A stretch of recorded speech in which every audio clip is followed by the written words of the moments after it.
What's good, y'all? It's JD here. And I just want to talk about obviously, the post fight with Brian Norman and Devin Haney, man, from last night. And a little bit about the card, maybe in another video.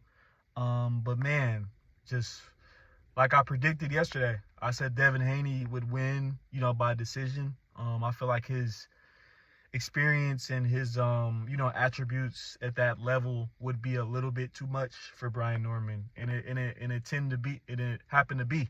Um, Brian Norman came in as kind of a little favorite. He had a lot of buzz, a lot of hype, from his knockouts to how he was presenting himself in the lead up.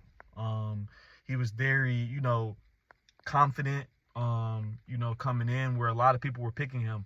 And a lot of people were picking him over Haney because Haney, was susceptible to left hooks, to power.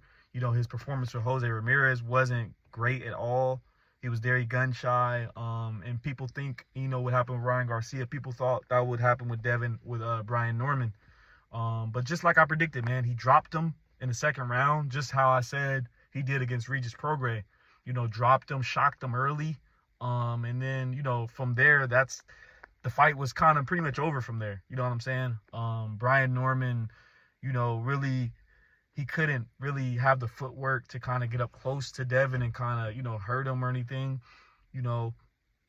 I think Devin's jab was a little bit too much from range, coming in. I feel like that's a tough style to beat. And Devin's been on that elite level, like I said. He has that experience, to come in and beat guys, and handicap him. I feel like he deserves a ton of credit, for what he did, because leading up, people were doubting him and, bashing him. Me personally, I'm not the biggest Devin Haney fan. But he proved a lot of people wrong. He proved a lot of people wrong that he's still one of those guys. He's a 3-division world champion now. And he's probably a Hall of Famer now, his age, from what he's done. But he just was too much. I think, he dropped him in the second round. Norman respected his power a little bit more.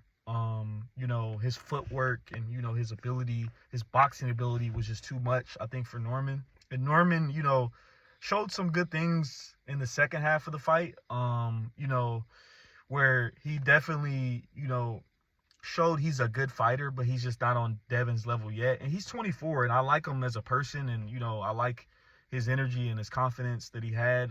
So he's only going to get better.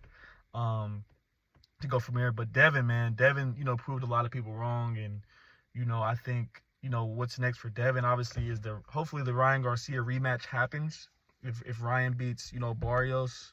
But Devin, that'd be a huge fight, especially if Ryan gets the belt, because that'd be a unification fight. And, Devin, I think maybe he, has a title defense, or maybe just waits. I don't know, but we'll see. He's back on top, man. He's back on top, and it was a great card. But I just wanted to break down that fight, and follow up on that. So I appreciate you guys tuning in, and don't forget to hit the subscribe button. And I'm gonna be making more of these breakdowns as I'm growing this channel. So appreciate y'all. JD out.